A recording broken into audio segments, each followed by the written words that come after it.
আসসালামু আলাইকুম। সবাই কেমন আছেন? আশা করি ভালো আছেন। আলহামদুলিল্লাহ আমিও ভালো আছি। তো ছোট্ট একটা ভিডিও নিয়ে হাজির হলাম। বেশি বড় করব না ভিডিওটা। তো ভিডিওটা হচ্ছে দেখেন একটা জিনিস খেয়াল করেন, এই যে গাছগুলি এগুলো তো অনেক বয়স হচ্ছে গাছগুলির। এই গাছগুলি মানে আমি জানি না কত বছর, কিন্তু দেখে বোঝা যায় আনুমানিক অনেক বছর হচ্ছে। বাট দেখেন এখানে সামার সিজনে গাছের কত যত্ন নেওয়া হয়। আমাদের দেশে সামার তো দূরের কথা, উইন্টার তো দূরের কথা, গাছ একবার বড় হয়েছে মানে বড় হয়েছে। সরকারি গাছ তো আমার কি, দেখেন এখানে সরকার থেকে কিংবা এটা একটা কলেজ, তো এটা কলেজ পার্কিং এরিয়াতে আসছি আমি।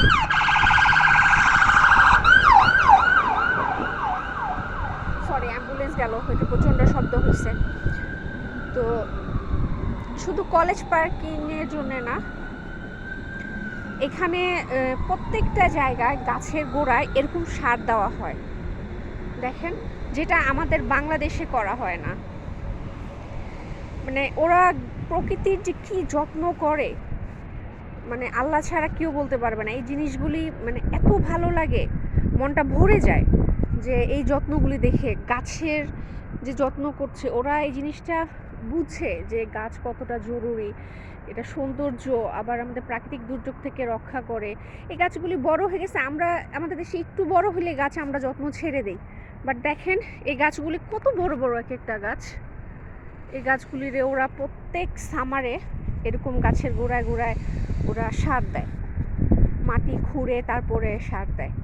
এগুলো কিন্তু ফল দিবে না, ফলও না ফুলও না, কিছু না, যা ছায়া দিবে, প্রকৃতির সৌন্দর্য, সেটাই, এতটুকুই জাস্ট। তো এই দেখেন, ভাবলাম আপনাদের সাথে জিনিসটা শেয়ার করি।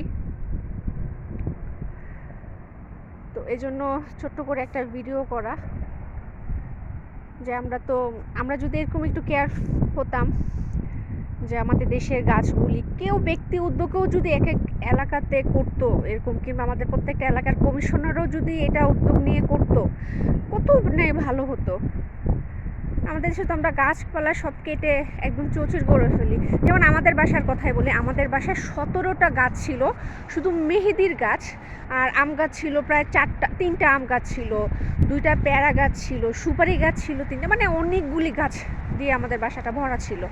আমাদের বাড়িটা যখন ভেঙে পড়ে সবগুলি গাছ কেটে ফেলতে হয়েছে, সবগুলি গাছ, মানে রাখার কোনো উপায় ছিল না। কিন্তু সেকেন্ড টাইম আর কোনো গাছ বোনা হয় নাই, অথচ আমাদের বাসার ছাদে আমরা বুনে দিয়েছিলাম কিছু পেয়ারা গাছ, গাছগুলি বুনে দিছি। তো জানি না এখন কতটুকু হয়েছে, দেশ থেকে আসার পরে তো আর ওগুলি দেখা হয় নাই। আমার গাছগাছালি খুবই পছন্দ। এখানে যখন আমি এটা দেখি, গাছের এত যত্ন, এত দেখি, আমার কাছে খুব ভাল লাগে। আমি মাঝে মাঝে চলে যেতাম বাসা থেকে মোরকুনের ওই দিকটায় ঘুরতে, কারণ আমার ওই দিকটা খুব ভালো লাগতো। প্রচণ্ড গাছপালা ছিল ওইখানে, গ্রামের মতো। দেখেন একটা গাছের গুঁড়োও ফাঁকা নাই, একটা গাছের গুঁড়োও না। এই যে এখানে যে ঘাস ফুলগুলি, ঘাস হয়েছে, এখানে পর্যন্ত ওরা সার দিয়েছে।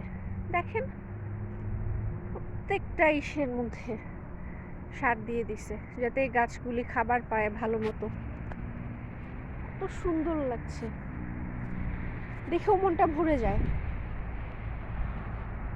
একটু যদি আমরা যত্নশীল হই, একটু যদি আমরা করি, তাহলে আমাদের দেশের এই যে রাস্তাঘাট, এমনও আমাদের দেশে যশোরে, আমি যখন ইন্ডিয়ার থেকে আসি করোনার মধ্যে, তো তখন তো প্লেন পাচ্ছিলাম না, সব কিছু বন্ধ, তো আমাদের বাই রোডে আসতে হয়েছিল।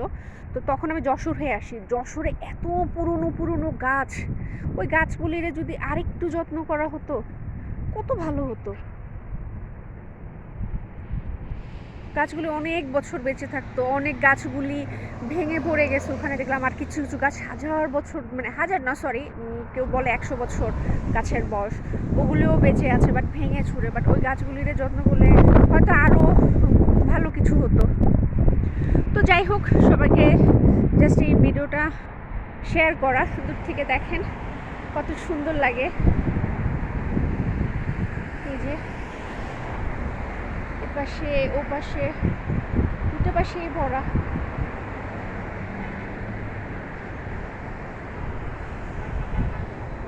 প্রকৃতি আমার খুব ভালো লাগে, খুবই ভালো লাগে।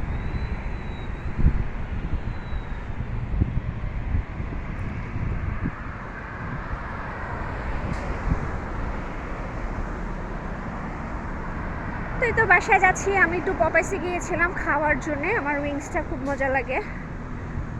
তো ভালো লাগছিল না, শরীরটা জ্বর থেকে উঠছি পরে আমার খাবারের কোনো রুচি নাই,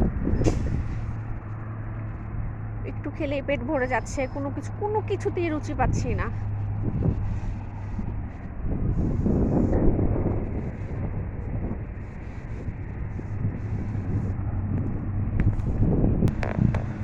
তো আমার ভিডিওটা কেমন লাগলো আমাকে জানাবেন সবাই প্লিজ। আর আমার চ্যানেলটি যদি ভালো লাগে তো অবশ্যই লাইক, কমেন্ট, শেয়ার এবং সাবস্ক্রাইব করবেন এবং আমার পাশে থাকবেন।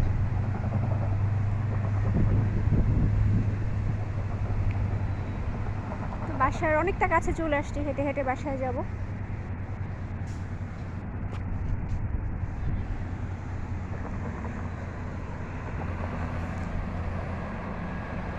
সবাই ভালো থাকবেন, দেখা হবে নতুন কোনো একটা ভিডিওতে। আল্লাহ হাফেজ, আসসালামু আলাইকুম।